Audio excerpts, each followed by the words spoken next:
हरिपाल नाम के एक महान भागवत हुए हैं।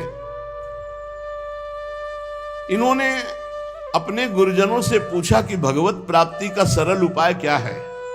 तो ये सिद्ध बात है, गृहस्थी में विविध साधनाएं नहीं हो सकती।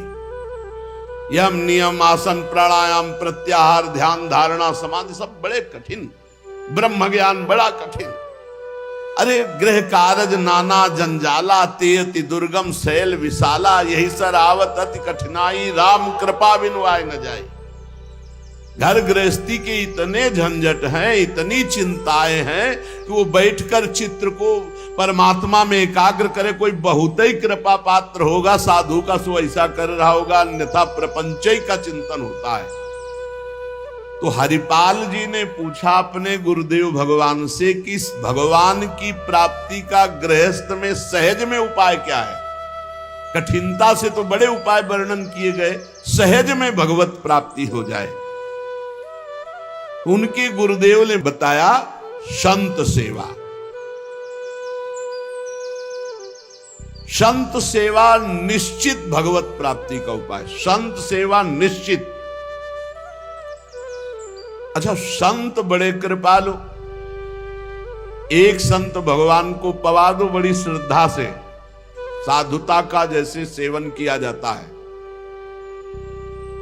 पद्धति है, देखते ही दूर से पहले उनको प्रणाम करो, हाथ जोड़ो, पुष्पों के द्वारा पावड़े डालकर उनकी अगवानी करो, उनके चरण प्रक्षालन करो, कोमल वस्त्र से चरण धो, आसन पर विराजमान करो, तिलक लगाओ, उनकी आरती उतारो, माला धारण कराओ, सुंदर सुंदर भोग साक्षात श्री भगवान पा रहे हैं ऐसी भावना से, बड़े प्यार दुलार से, जैसे अपने पुत्र को और लीजिए और लीजिए, ऐसे प्यार से उनको पवाओ।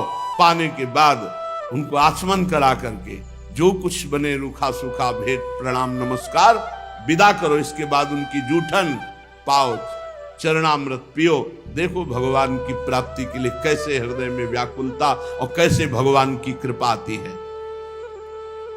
और संतों का स्वभाव, जहां संत मंडली होती वहां भाई देखो, एक भगत हरिपाल जी है, क्या संत सेवा करते, क्या प्रसाद बनता है भाई उनकी तो दैन। अब पूरी मंडली की मंडली, अब हरिपाल जी की सेवा, वो मंडली अन्य तीर्थों में, अब तीर्थों से जिनकी यात्रा उधर से होती सब हरिपाल जी के यहां। हरिपाल जी बड़े प्रसन्न, धीरे धीरे जो संग्रह किया हुआ अन्न और संपत्ति थी वो तो सब लग गए। हरिपाल जी के यहां संतों की भीड़ ही रोज लगी रहती, जमीन बेच दी, कीमती गहने बेच दिए, सब संतों को पवा दिए। अब ऐसा कुछ नहीं बचा जिससे खरीद के लावें और पवावें। तो केतिक हजार ले बाजार के करज खवाए, हजारों रुपया। ये आज हजार की तो कोई महत्ता ही नहीं रह गई, उस समय हजारों की बड़ी महिमा थी, बड़ी महिमा 1000 रुपए की। 1 रुपया लेके जाओ तो काफी सामग्री लेके आ जाओ दुकान से। ऐसा हमारे सामने 5 किलो नमक मिलता था, 3 रुपया का ऐसे दूध दुहा लो, ऐसे गाय से दुहा के, भैंस गाय का दूध 3 रुपया। 40 रुपया का शुद्ध घी, कि वो मटका खुले तो आसपास एरिया में छा जाए ऐसा घी, ये सब नकली घी ले। और दूध तो बेचना एक तरह से अपमान माना जाता था। सारी संपत्ति साधु सेवा में लगा दी और बाजार से हजारों के कर्जे हो गए। अब कर्जा लेकर के संतों को पवा दिया, अब कोई कर्जा भी ना दे। अब हरिपाल जी दुकान में गए कि पहले 1000 पहले के पड़े तो आपको, अब बाजार में कोई कर्जा नहीं, संपत्ति सब बिक गई। देख लो भगवत प्राप्ति के भाव। घर में कोई ऐसी वस्तु नहीं रही कि बेच के खवा दे। और संत मंडली, कहीं जय द्वारिकाधीश, कहीं जय सिया राम, कहीं हर हर महादेव, अलग अलग संतों की मंडलियां। हरिपाल जी ने विचार किया आप क्या हो, बहुत लंबे तगड़े। विमुख को लेत हरिदास को न दुख देत, आए संत द्वार तिया संग बतराई है। संपत्ति गई, कर्जा हो गया, संत भूखे नहीं जाएंगे चाहे हमें चोरी करना पड़े। चोरी कैसी? एक प्रधान रास्ता जंगल में था, उस समय अस्त्रों में भाला, तलवार, तीर, धनुष यही थे। तो भाला लेकर के अब चुपचाप बैठे रहते, न राम कृष्ण कोई बोलने वाला, ना गले में कंठी, न कोई भागवतिक तिलक, मारते नहीं थे। भाला गले तो लंबे चौड़े विशाल शरीर के थे, तो डर के मारे अपने आप जो है और वो लेकर के संतों को पवाना शुरू किया। छल कर बल कर लीजिए महाकृपिन को दाम, और साधुन के मुख बोइए या ऐसा यानो काम। उसका भी कल्याण हो जाएगा और आपका भी मंगल हो जाएगा।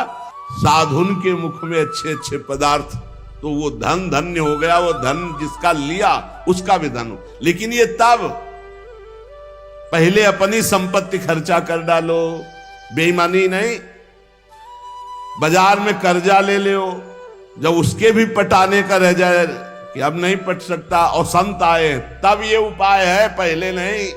पहले साधु अनुराग में दही श्री लुटाई है, सब खर्चा कर। फिर केतिक हजार ले बाजार के करज राखे, वो भी खवा दिया। अब देखा संत वापस न जाए।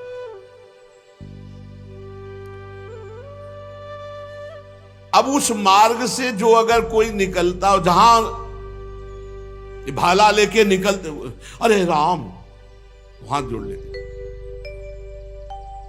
अब ये तो खबर फैल गई कि रामकृष्ण बोल दो तो डाकू चोरी नहीं करता, कंठी तिलक हो तो डाकू चोरी नहीं करता। अब कौन डाकू ये पता नहीं चलता था।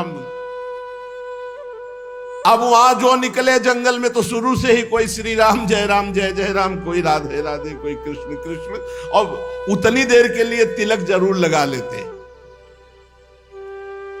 अब समस्या की वैष्णव को लूट नहीं सकते, मुख से नाम निकल जाए उसे लूट नहीं सकते। अब वहां जो निकले सब जैसे भयभीत होकर से ही वहां जय श्री राम, राधा राधा, कृष्ण कृष्ण, हरि हरि, क्योंकि पता है डाकू है, भाला लिए मारेगा और चोरी कर लेगा। यद्यपि उन्होंने किसी को मारा नहीं था। अब वहां किसको चोरी करे, जो निकले सब वो।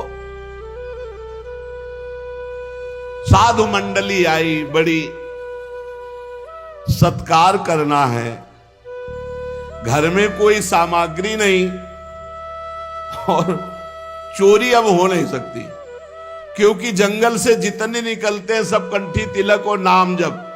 भले जिंदगी में न धारण करे, लेकिन वो रास्ता जब जाएंगे तो जरूर धारण कर लेंगे। देखो ये भक्त का प्रताप, और पूरे रास्ता नाम कीर्तन सब।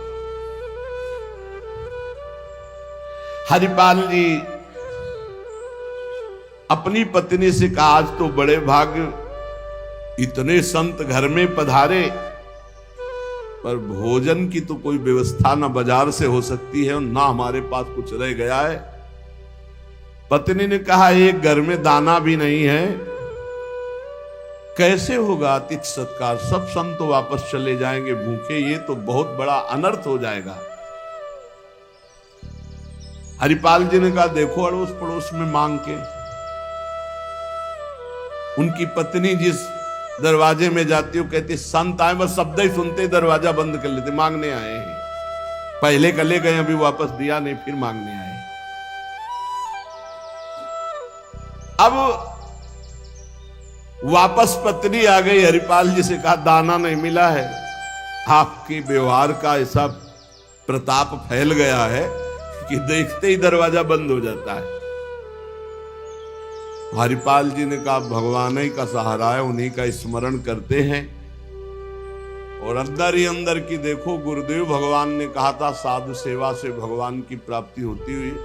तो प्रभु आप मिलो ना मिलो, लेकिन आज संत हमारे यहां से भूखे वापस नहीं जाना चाहिए। प्रभु कोई हमें उपाय नहीं सुहाई दे रहा।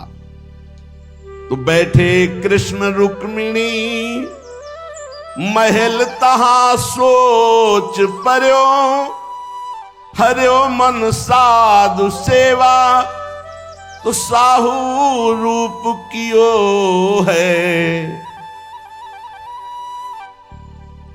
हरिपाल जी की पुकार और भगवान का लीला विहार शुरू। बढ़िया रत्नों से जटित मुकुट, कुंडल, करधनी, बाजूबंद, कंकण सब धारण। रुक्मिणी जी का जय जय, अपने ही हाथ से सब कीमती कीमती आज छांट छांट करके। पूछी चले कहां, कही है हमारो एक भक्त। कहां प्रभु ये नया नया सब आभूषण दिव्य कीमती श्रृंगार कर। बोले एक भगत है, आज उसके दर्शन करने जा रहे हैं। दर्शन देने नहीं का, दर्शन कर। तो मैं हूं, आऊं? बोले हाँ आओ, क्योंकि हमसे ज्यादा श्रृंगार तो आप धारण करेंगी।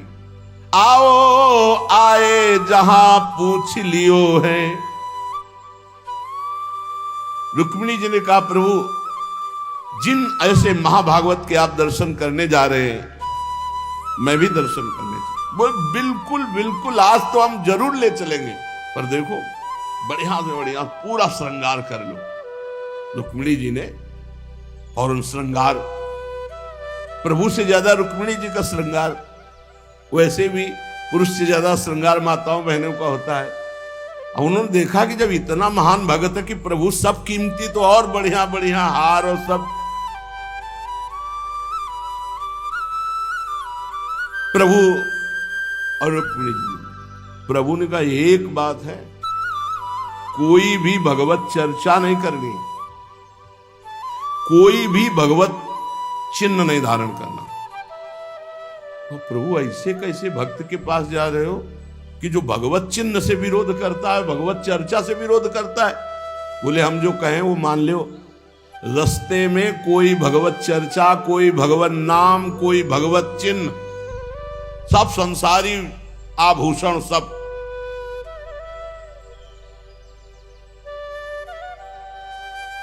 प्रभु कैसा भगत है आपका? बोले बहुत उच्च कोटि का, दर्शन से निहाल हो जाओगी, ऐसे भक्त का कभी दर्शन नहीं हुआ होगा।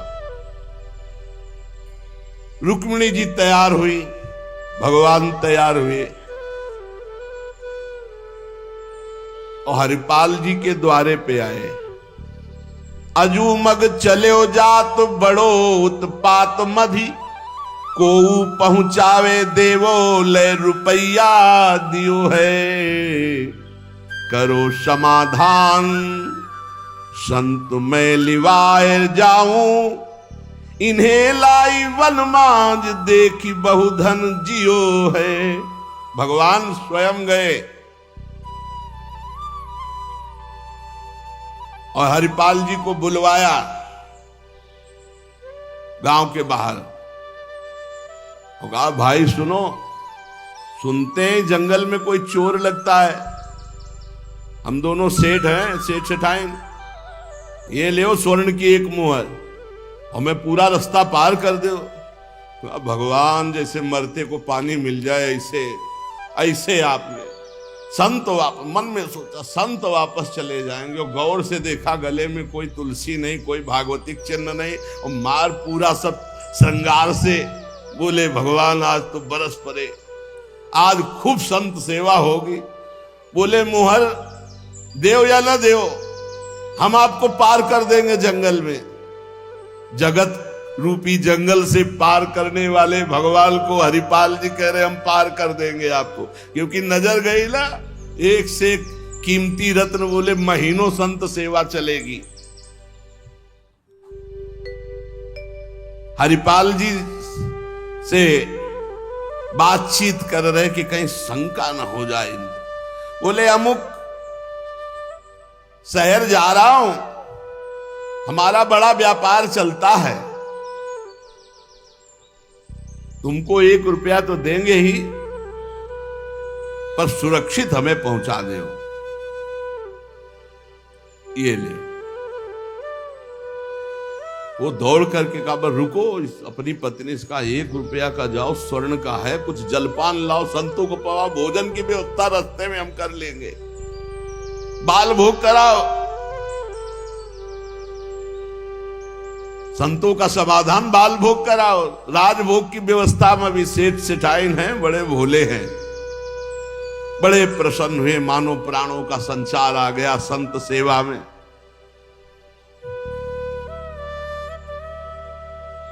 रुक्मिणी जी ये रहस्य नहीं समझ पा रहे कि कह रहे जंगल पार कर देते कह रहे हमको डर लग रहा है कि कोई हमें लूट न ले, और जंगल हो, 1 रुपया दिया उसको स्वर्ण का कि भाई पार। और रुक्मिणी जी ने कहा कि प्रभु किसी की रक्षा की। भगवान ने कहा था प्रश्न कोई करना नहीं है। अरे कौमुदी गदा सुदर्शन चक्र सब एक आदमी का सहारा आप ले।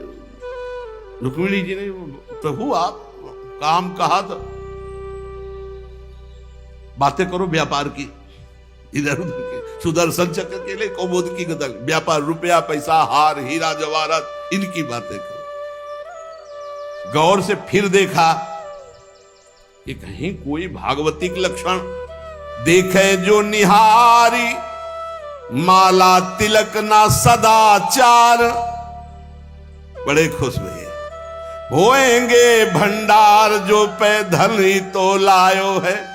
जब इतना पहनावा है तो खजाना इनके होगा, लूटने में कोई दोष नहीं, और कोई भागवतिक चिन्ह नहीं, और कोई भगवत चर्चा नहीं, पूरे संसारी हैं।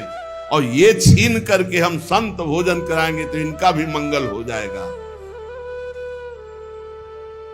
लीजिए छिनाए यह वारी कहे डारी देवो, दियो सब डारी छल्ला छिगुनी में छायो है। अंगुरी मरोरी कही बड़ो तू कठोर, अहो तो को कैसे छोड़ो संत जेवे मो को भायो है। प्रगट दिखायो रूप सुंदर अनूप, वह मेरे भक्त भूप लेके छाती सो लगायो है। रास्ते में लेके चले, चरणों से लेकर ऊपर तक भगवान को देखते हैं, फिर रुक्मिणी जी को देख। कोई भागवतिक चिन्ह नहीं, कोई भागवतिक चर्चा नहीं, महीनों की संत सेवा। और जो इतना पहिरे हैं तो उनके पास भाला लेके चली रहे थे रक्षा के लिए, बस आगे आए और उतारो, अपना चला फैलाया, उतारो सब बीच रास्ते। भगवान ने कहा उतारो रुक्मिणी जी से, उतारो। रुक्मिणी जी ने कहा रक्षा के लिए तो इसको 1 रुपया दिया था और यही लूट रहा है, आप कह रहे उतार। बोले उतारो, ले भाला पार कर देगा, बहुते बेढब भगत है। और प्रभु सुदर्शन चक्र, बोले नहीं इस समय नहीं, इस समय उतारो। ये संत सेवा का प्रताप। बड़े बड़े भगवान पहनी के आए थे, इसीलिए भगवान तो फौरन उतार के भगवान को देखती जाती रुक्मिणी जी की। कुछ तो मैके वाले हैं, कुछ आपके हैं प्रभु, उनमें सब उतारो, नए बनवा देंगे, जान बची तो सब कुछ बच गया। प्रभु भगत के दर्शन कराने आए थे कि लुटवाने? तो बोली यही तो है यही है जिसके दर्शन करा ले आए थे। अब तो भगवान सब करधनी मुकुट सब उतार के रख दिए। हरिपाल जी की दृष्टि गई कि रुक्मिणी जी सब तो उतार दिए, एक अंगूठी जो भगवान ने पहनाई थी वो नहीं उतारने की। अरे लाओ, इतने में कितने संत भोजन पाएंगे, ऐसे प्रगट बोले, इतने में कितने संतों का भोजन होगा। और अंगूरी पकड़ के रुक्मिणी जी नाराज, भगवान ने चुप रहो, जैसा कहे वैसा कर दो, हम थोड़ी बुला के लाए। तुम कहती थी कि हम भगत दर्शन करेंगे, तुम करो दर्शन भगत के। हम कहा होता और आपको फिर बुला के लाए होते तो ये होता कि प्रभु आप ले सब, आप ही तो उत्साह करके आई हो। रुक्मिणी जी उतार नहीं रही थी तो हरिपाल जी ने अंगुली पकड़ी, ऐसे मरोड़ के धीरे से अंगूठी उतारी। कितने संतों का इसमें पेट भरेगा, भोजन होगा। भगवान जब देखा कि रुक्मिणी जी बहुत असंतुष्ट हो रही है तो भगवान ने कहा जिसके दर्शन करने के लिए हम ला रहे थे ना, ये वही भक्त है। ये वही भक्त है जिसने अपना सर्वस्व लुटा दिया है, कुछ नहीं आज खाने को, मैं इसी के लिए लुटने के लिए। अब हरपाल जी का भाला रख गया, जब लौट के देखा तो अनंत सौंदर्य माधुर्य भगवान चतुर्भुज द्वारिकाधीश महामहिम महालक्ष्मी स्वरूपा श्री रुक्मिणी चरणों में प्रभु प्रभु प्रभु गलती हो गई, हमारे कटु वचन, हमारा भाला उठाना, प्रभु आप जानते हो हमारे घर में संत मंडली बैठी है, इतना कर्जा हो गया कि हमको कोई कर्जे में नहीं देता, पड़ोस से उधार मांगे तो कोई नहीं देता, और कुछ संपत्ति रह नहीं गई, और संत भूखे न जाए प्रभु, इसलिए भगवान ने छाती से, भगवान ने हरिपाल जी को छाती से लगाया और कहा तुम सर्वश्रेष्ठ मेरे प्राण प्यारे भक्त हो। हरिपाल जी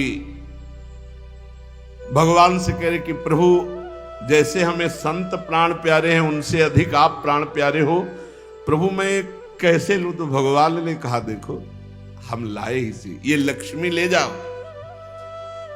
ये महालक्ष्मी के श्रीअंग के आभूषण है, ये कुल परंपरागत बढ़ेंगे, कभी घटेंगे नहीं, वो बेचकर सब कर्जा निपटाओ और रोज लाखों संतों को पवाओ, अब ऐश्वर्य घटने वाला नहीं है।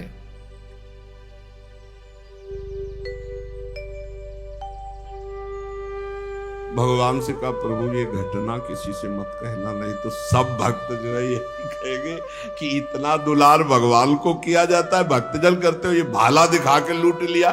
तो भगवान ने कहा डरो मत, ये चर्चा अगर कोई सुनेगा भी तो तुम्हें आदर्श मानकर संत सेवा करके मेरी प्राप्ति का उपाय सोचेगा, ना कि तुम में दोष दर्शन करेगा। भगवान के दर्शन के पश्चात हरिपाल जी ने कहा प्रभु जब आए गए हो तो लगे हाथ भंडारे पाके जाओ। तो बोले जरूर, जहां हमारे संत पाते वही हम प्रकट। सब संतों को भगवत साक्षात्कार कराया, साक्षात द्वारिकाधीश रुक्मिणी जी के सब संतों ने दर्शन किए, भोग बना। संतजन तब पाए जब भगवंत पहले पाए, फिर उनका उच्छिष्ट संत और उनका भगवंत और संत का उच्छिष्ट जब हरिपाल जी। ये परमानंद मनुष्य जीवन का साधु सेवा से प्राप्त होता है। जब कभी साधु सेवा का संयोग बने तो नाच पड़ो कि हमें आज जीवन का परम लाभ मिला है कि हमारा धन, हमारा अन्न, हमारा शरीर, हमारा जीवन साधु सेवा में आएगा। ये साधु सेवा निश्चित भगवत प्राप्ति करा देती, निश्चित। कल देखो साधु सेवा के लिए ही अनुसुईया जी ने कि अतिथि वापस न जाए, 6 महीना के बालक भगवान श्री हरि, भगवान ब्रह्मा जी और महादेव जी को बना लिया। जब तीनों महापुरुष प्रकट हुए तो श्री अत्रि जी ने कहा प्रभु मैंने 3 को तो नहीं बुलाया था, हमने तो आप एक जगदीश्वर को बुलाया था। अत्रि मुनि ने कहा हमने तो प्रार्थना की थी, शरणम तम प्रपद्येहम यएव जगदीश्वरः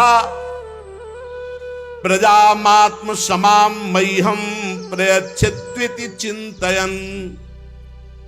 मैंने उनका चिंतन किया था जो जगदीश्वर हैं, संपूर्ण जगत के ईश्वर हैं। तो प्रभु आप तो ब्रह्मा विष्णु और महादेव 3 रूपों में प्रकट हुए, अब कहिए इन 3 में जगदीश्वर कौन है जिसका मैंने मंत्र जाप किया? क्योंकि मैंने एक सुरेश्वर भगवान जगदीश्वर का चिंतन किया और आप 3 पधारे। मुझे बड़ा आश्चर्य है कि 1 का वाहन और 3 आ गए, इसका रहस्य बताइए। अत्रि मुनि के वचन सुनकर तीनों भगवत स्वरूप हंस दिए और सुमधुर वाणी में कहा ब्रह्मन तुम सत्य संकल्प हो, तुमने जैसा संकल्प किया वही मैंने किया, इसके विपरीत नहीं कर सकता। भक्त मेरा जैसा संकल्प करता मैं वैसा ही, उसके विपरीत नहीं चल सकता। ये बात जरूर पकड़नी चाहिए। जब संत भक्त कोई वार्ता करने तो बहुत एकांत भाव से सुनो, क्योंकि भगवान अपनी बात भले, लेकिन भक्त की बात नहीं। अपनो परण विसार भगत को पूरो परण निभाओ। भगवान कह रहे तुम सत्य संकल्प और मेरा भक्त जैसा चिंतन करता मैं वैसा ही। तुमने कहा जगदीश्वर, तो हम एक ही तीन रूप में जगत के ईश्वर हैं। तुम्हारा कल्याण हो, मैं एक ही हूं, तीन रूप धारण कर जगत का ईश्वर मैं त्रिदेव के रूप में हूं, इसीलिए मैं प्रकट हुआ हूं। तुम्हारे तीन पुत्र उत्पन्न होंगे। भगवान अत्रि जी और अनुसुईया जी से पूजित हुए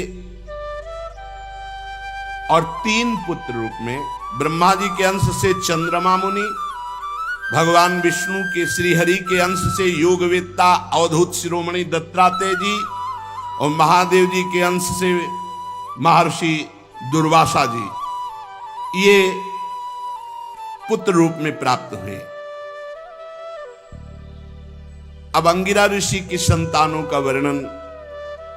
अंगिरा जी की पत्नी श्रद्धा ने सिनी वाली, कुहू, राका, अनुमति, ये चार कन्याओं का जन्म दिया और उनके सिवा दो पुत्र हुए, जिनमें भगवान बृहस्पति जी और उतथ्य जी, ये दो पुत्र हुए। बृहस्पति जी अंगिरा जी के पुत्र हैं और उतथ्य जी।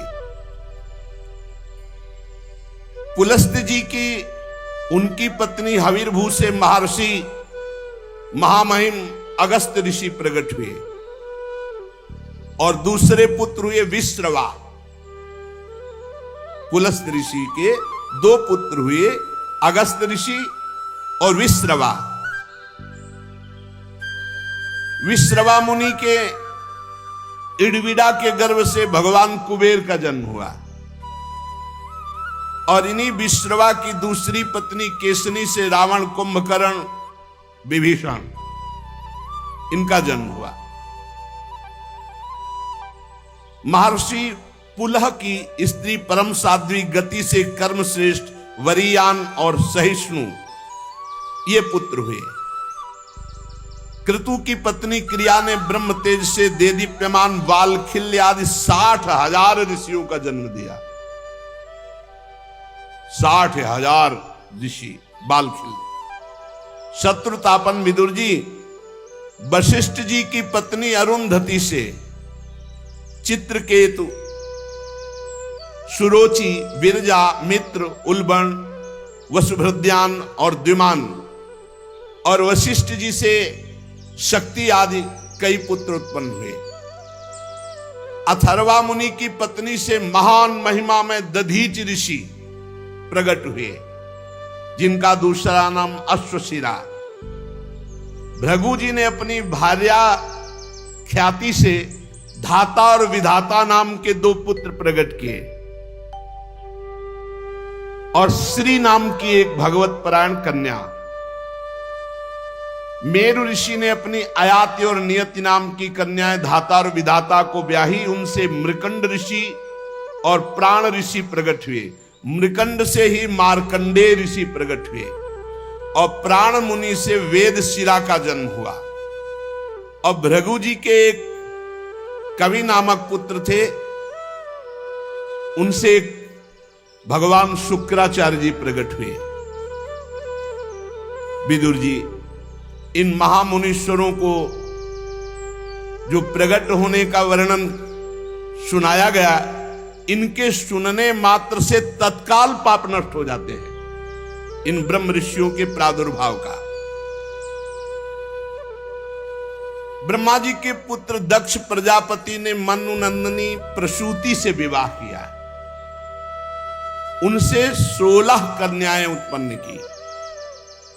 13 कन्याएं धर्म को ब्याही, एक अग्नि को और एक पितृगणों को और एक संसार का संहार करने वाले भगवान शंकर को सती जी। 16 कन्याओं में 13 धर्म को, एक अग्नि को, एक पितृगणों को और एक भगवान देवादिदेव महाशंकर को। श्रद्धा, मैत्री, दया, शांति, तुष्टि, पुष्टि, क्रिया, उन्नति, बुद्धि, मेधा, तितिक्षा, हिरी और मूर्ति, ये धर्म की पत्नियां हैं 13। श्रद्धा ने शुभ को जन्म दिया, मैत्री ने प्रसाद को जन्म दिया, दया ने अभय को जन्म दिया, शांति ने सुख को जन्म दिया, तुष्टि ने मोद को, पुष्टि ने अहंकार को, क्रिया ने योग को, उन्नति ने दर्प को, बुद्धि ने अर्थ को, मेधा ने स्मृति को, तितिक्षा ने क्षेम को और हिरी ने विनय को उत्पन्न किया। समस्त गुणों की खान मूर्ति देवी ने भगवान नर नारायण को जन्म दिया। इनका जन्म होने पर विश्व आनंदित हो गया। देवता लोग पुष्पों की वृष्टि की और भगवान नर नारायण की स्तुति की। भगवान श्री कृष्ण ही अपने अंश से नारायण और वही नर रूप अर्जुन जी। ये कुरकुल तिलक अर्जुन नर अवतार भगवान श्री कृष्ण के अंश से नारायण। अग्नि देवी की पत्नी का नाम है स्वाहा। उनसे पावक, पवमान, शुचि 3 पुत्र हुए। इन 3 से 45। अब 45 और 3 48 और प्रधान अग्नि 1, कितने हुए? 49 अग्नि का स्वरूप हुआ। जब हनुमान जी लंका में आग लगा रहे हैं उस समय वर्णन आया है कि हरिप्रेरित जैसे वायु 49 ऐसे अग्नि 49 स्वरूपों से संपूर्ण लंका को अग्निदेव भस्म कर रहे हैं। अग्निश्वात, बर्हिष्ठ, सोमप, आज्यप ये पितर हैं। पितरों की पत्नी दक्ष कुमारी स्वधा है। पितरों से स्वधा के धारिणी और वायुना नाम की 2 कन्या हुई। दोनों ही ज्ञान विज्ञान में पारंगत, ब्रह्म ज्ञान का अनुभव करके उपदेश करने वाली हुई, इसलिए इनके कोई संतान नहीं, ब्रह्म में लीन देवियां। और महादेव जी की पत्नी सती से भी कोई संतान नहीं हुई, क्योंकि उन्होंने ब्याह के कुछ दिन ही बाद अपने शरीर को योगाग्नि में भस्म कर दिया अपने पिता की यज्ञ में। विदुर जी ने पूछा कि दक्ष प्रजापति तो अपनी पुत्रियों को बहुत प्यार करते थे, फिर उन्होंने अपनी परम आदरणीय भगवान शंकर की अर्धांगिनी सती जी का क्या अनादर किया, जिससे उन्होंने अपने प्राण त्याग दिए पिता के यज्ञ में। महादेव जी चराचर के गुरु हैं, वैर रहित शांत मूर्ति आत्माराम भगवान हैं, भला उनसे कौन वैर करेगा। और वैसे भी ससुर दामाद का रिश्ता है। प्रभु मैं सुनना चाहता हूं कि देवादिदेव महादेव से वैर कैसे हो गया दक्ष प्रजापति को। गोस्वामी जी ने लिखा है, को नर अस जन्मा जग माही, प्रभुता पाही, जाहि मद नाही। पद मिल जाए, प्रभुता मिल जाए, वो अहंकार ना आवे, वो तो भगवान का कोई भक्त ही होगा, अन्यथा ऐसा नहीं। एक बार ब्रह्मा जी ने जब इनको प्रजापति पद दिया, बहुत बड़ा पद है, इसके बाद परमेष्ठी पद ही है। सृष्टि में सबसे बड़ा पद है प्रजापति पद, इसके बाद परमेष्ठी पद है। परमेष्ठी पद ब्रह्मा पद। ब्रह्मा जी ने प्रजापति पद दिया महाराज दक्ष को।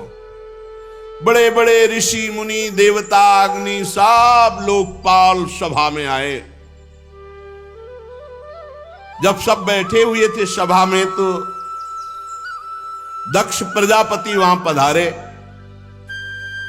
तो जब कोई बड़ा पधारे तो नियम में खड़े हो जाना चाहिए हाथ जोड़ करके।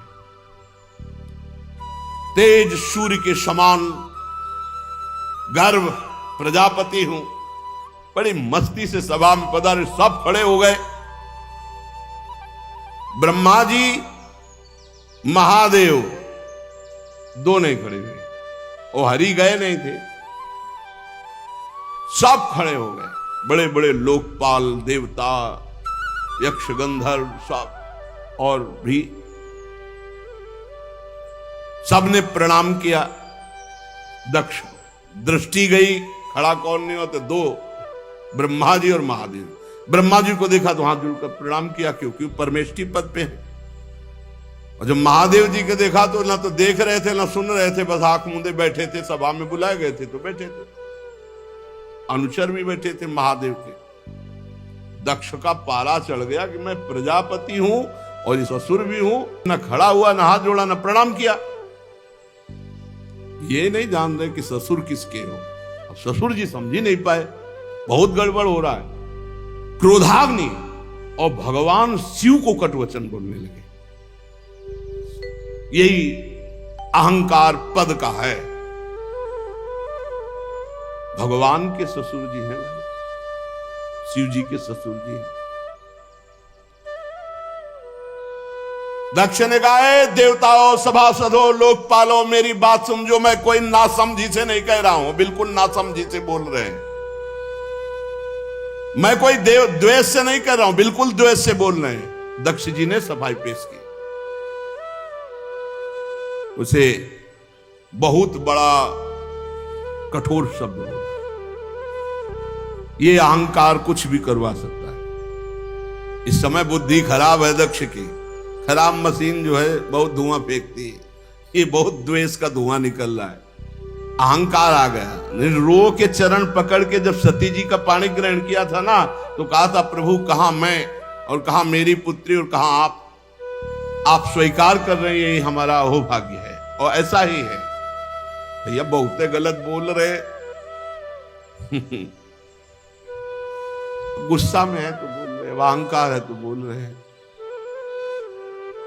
जैसे भगवान श्री कृष्ण को शिशुपाल बोलता है ना, ऐसे कुछ इस समय दक्ष की हालत है।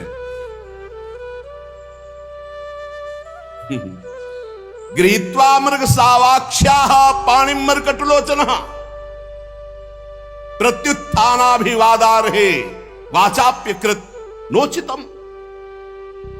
ना खड़ा हुआ, ना हाथ जोड़ा, ना वाणी से सम्मान किया है। मेरी सावित्री सारिखी मृगनयनी पवित्र कन्या का अग्नि और ब्राह्मणों के सामने पाणी ग्रहण किया था। ये मेरे पुत्र के समान है, मेरा दामाद है, इसको खड़े होना चाहिए, हाथ जोड़ना चाहिए, मेरा स्वागत करना चाहिए। परंतु इसने स्वागत की तो बात जाने दो, आंख उठा के भी नहीं देखा। अरे बहुत है, बुरा बोलते चले जा रहे हैं। गुस्सा में है ससुर जी, बोले। अब वो हम तो नहीं बोलेंगे, बोले जो बोले।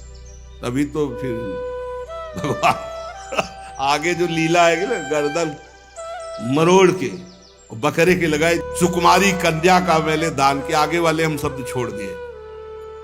अरे बहुत ही बोलते चले जा रहे, चलो वो छोड़ दे, आगे बोलते। ये प्रेतों का निवास स्थान भयंकर श्मशान में भूत प्रेतों के साथ घूमता रहता है। सिर के बाल बिखेरे, नंग धड़ंग, कभी हंसता कभी रोता, चिता की भस्म लपेटे, मुंडों की माला डाले, हड्डियों का गहना पहने। आगे और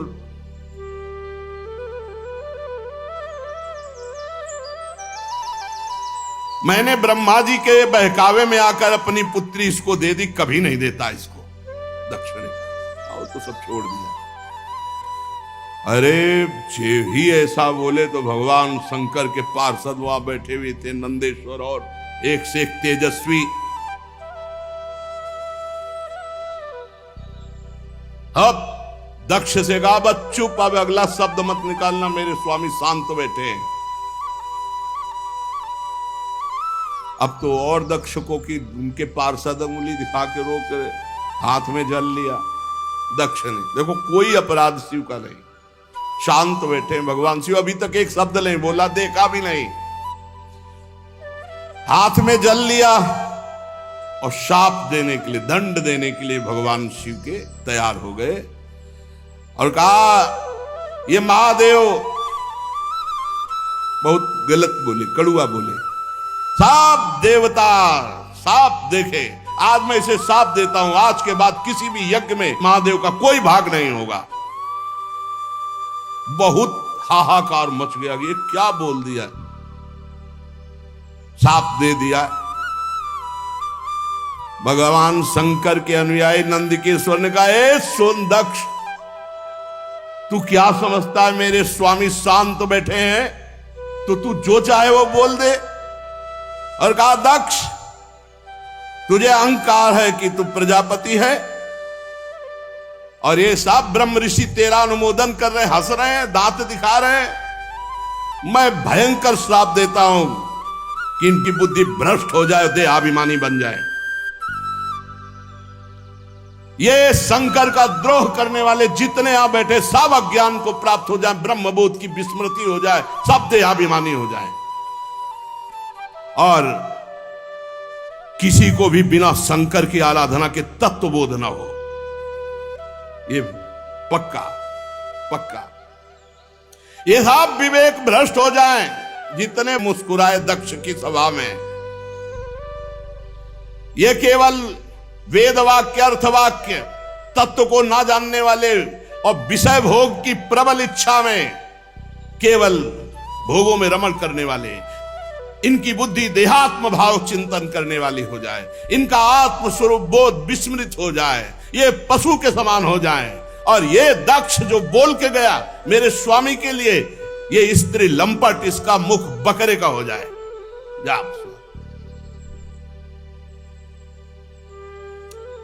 मूर्खमयी कर्ममयी अविद्या को ही समझे, जो भगवान शंकर का अपमान करने वाले के पीछे पीछे चलते हैं।